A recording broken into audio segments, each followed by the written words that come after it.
27절과 28절을 보면 하나님께서는 세상의 미련한 것들을 택하사 지혜 있는 자들을 부끄럽게 하시고 약한 것들을 택하사 강한 것들을 부끄럽게 하시며 천하고 멸시받는 것들을 택하사 있는 것들을 폐하려 하신다고 말씀하고 있습니다. 물론 이런 메시지를 전달한 근본적인 이유는 당시 헬라 철학의 중심지로서 다른 무엇보다 지혜를 사랑하는 고린도 사람들을 부끄럽게 하시기 위해 낮고 미련한 우리를 당신의 백성으로 택하셨으니까 너희 고린도 교인들은 교만과 자랑의 마음으로 분쟁하던 것을 그치고 겸손한 마음으로 하나 되라는 의미인 것이죠.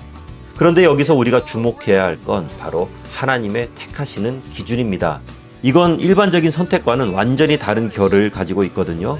보통 사람들은 누군가를 선택할 때가 되면 소위 이력 있는 사람, 그러니까 능력 있고 똑똑한 사람을 원합니다. 학교에서 학생을 선발할 때도 지원자 중에서 성적이 가장 좋은 사람부터 일렬로 줄을 쫙 세우죠. 기업도 사원을 모집하면서 조금이라도 나은 인재를 뽑기 위해서 이런저런 선발 기준을 정해놓고 그 기준에 부합한 사람들만 뽑습니다. 왜 우리도 그렇습니다. 하다못해 마트에서 과일 고르더라도 조금이라도 나은 걸 찾기 위해서 이리 고르고 저리 고르고 그렇게 하죠. 하지만 이상하게 하나님은 정반대의 기준을 제시하십니다.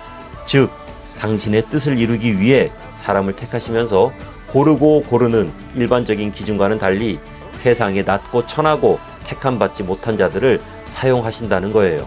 출애굽의 엄청난 대역사를 이루시기 위해 하나님께 택함받은 사람은 건강하고 패기 넘치는 무슨 일이든지 힘차게 해낼 수 있는 청년이 아니라 이미 늙고 패배주의에 사로잡혔던 모세였습니다. 그리고 사울왕의 실정으로 기울 대로 기울어버린 이스라엘을 재건하기 위해 택하신 인재도 아버지와 형제들에게 무시당하고 소외받던 다윗이었죠.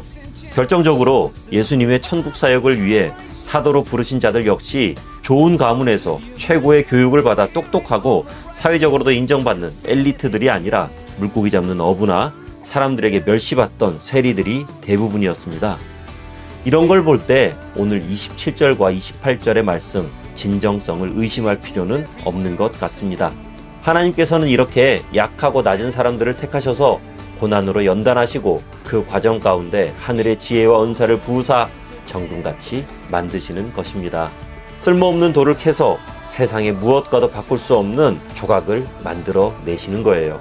우리는 모두 모세보다 젊고 다윗보다는 나은 위치일 것이며 예수님의 제자들보다는 많이 배우고 사회적인 멸시도 덜할 것입니다. 모세와 다윗을 빚으신 그 신실한 손길이 오늘 우리를 이 세상 그 무엇과도 바꿀 수 없는 하늘의 걸작으로 완성해 주실 것입니다. 우리가 하나님 앞에서 가져야 할 태도는 하나님을 제한하거나 나의 능력으로 하나님의 사역을 감당하려는 교만이 아니라 겸손한 의지입니다. 자랑할 게 있다면 하나님의 은혜를 자랑해야 하고 비교할 게 있다면 이웃에게 베푼 사랑의 크기를 비교해야 할 것입니다. 우리는 스스로를 작게 생각하면서 낙심할 필요도 없고 내가 가진 것들을 생각하면서 교만할 이유도 없습니다.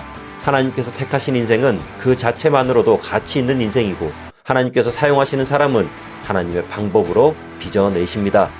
오늘 하루 우리를 통해 하나님의 능력이 이 땅 가운데 흘러가는 귀한 날 되시기를 주님의 이름으로 축원합니다.